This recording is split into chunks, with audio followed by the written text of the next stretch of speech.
ഞങ്ങളിന്ന് വിഘ്നേഷ് ചേട്ടൻ്റെ ബുള്ളറ്റ് സർവീസിന് കൊടുത്തത് വാങ്ങാൻ വേണ്ടി പോവുമായിരുന്നു കേട്ടോ.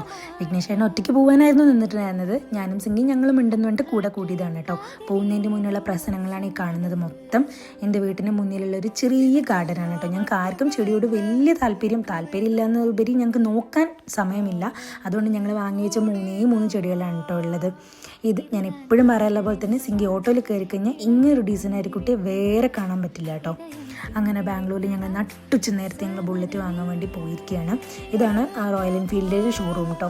എനിക്ക് എപ്പോഴും ഈ ബുള്ളറ്റ് കാണുമ്പോൾ ഞാൻ ഇപ്പോഴും കേട്ടോണ്ടിരിക്കുന്ന ഒരു കാര്യം, അല്ലെങ്കിൽ എനിക്കൊരു റിഗ്രറ്റുള്ളൊരു കാര്യം എന്ന് പറയുന്നത്, വിഘ്നേഷ് ചേട്ടൻ ഞങ്ങൾ ആദ്യം ഈ വണ്ടി എടുക്കാൻ തീരുമാനമായപ്പോൾ തന്നെ ബുള്ളറ്റ് എടുക്കാൻ തന്നെ ആയിരുന്നു പ്ലാൻ ഉണ്ടായിരുന്നത്. അത് വിഘ്നേഷ് ചേട്ടൻ്റെ ഇഷ്ടത്തിന് തന്നെ സ്ക്രാം 411 തന്നെ എടുക്കാം എന്നുള്ളൊരു തന്നെ ആയിരുന്നു കേട്ടോ. പക്ഷേ വിഘ്നേഷ് ചേട്ടൻ ഉദ്ദേശിച്ചിട്ടുണ്ടായിരുന്നു വൈറ്റ് ആൻഡ് റെഡ് കോമ്പിനേഷനിൽ വരുന്നൊരു മോഡൽ അടിപൊളിയിരുന്നത് കാണാൻ വേണ്ടിയിട്ട്.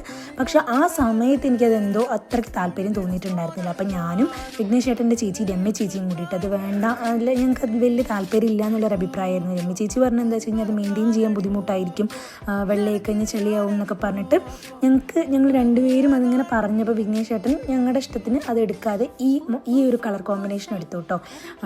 പക്ഷേ ഇപ്പോഴും വിഘ്നേഷ് ചേട്ടൻ പറയും അതായിരുന്നു എനിക്കിഷ്ടമുണ്ടായിരുന്നു, അതെടുത്താൽ മതിയായിരുന്നു എന്നുള്ളത്. ഞാൻ ഇപ്പോഴും എന്തിനും കേട്ടോണ്ടിരിക്കുന്ന ഒരു കാര്യമാണത്. എനിക്കിപ്പോൾ എപ്പോഴും തോന്നും അങ്ങനെ പറയേണ്ടിയിരുന്നില്ല, അന്ന് ഏട്ടൻ്റെ ഇഷ്ടത്തിന് തന്നെ എടുത്താൽ മതിയായിരുന്നു എന്നുള്ളത്. അതിനുശേഷം ഞാൻ ഇന്നേ വരെ ഏട്ടൻ്റെ ഇഷ്ടത്തിന് എന്തെങ്കിലും എടുക്കുന്നുണ്ടെങ്കിൽ ഞാൻ ഒരിക്കലും എൻ്റെ ഒരു അഭിപ്രായം പറയുന്നുള്ള, അല്ലാതെ ഞാൻ ഒരിക്കലും ഒന്നിനും ഫോഴ്സ് ചെയ്യാൻ പോകലില്ല കേട്ടോ. വരുന്ന വഴി ഞങ്ങൾ കരിമ്പ് ജ്യൂസ് കുടിക്കാൻ വേണ്ടിയിട്ടൂടെ കയറി, പക്ഷേ കറണ്ട് പോയപ്പോൾ കുടിക്കാതെ തിരിച്ചു പോന്നു.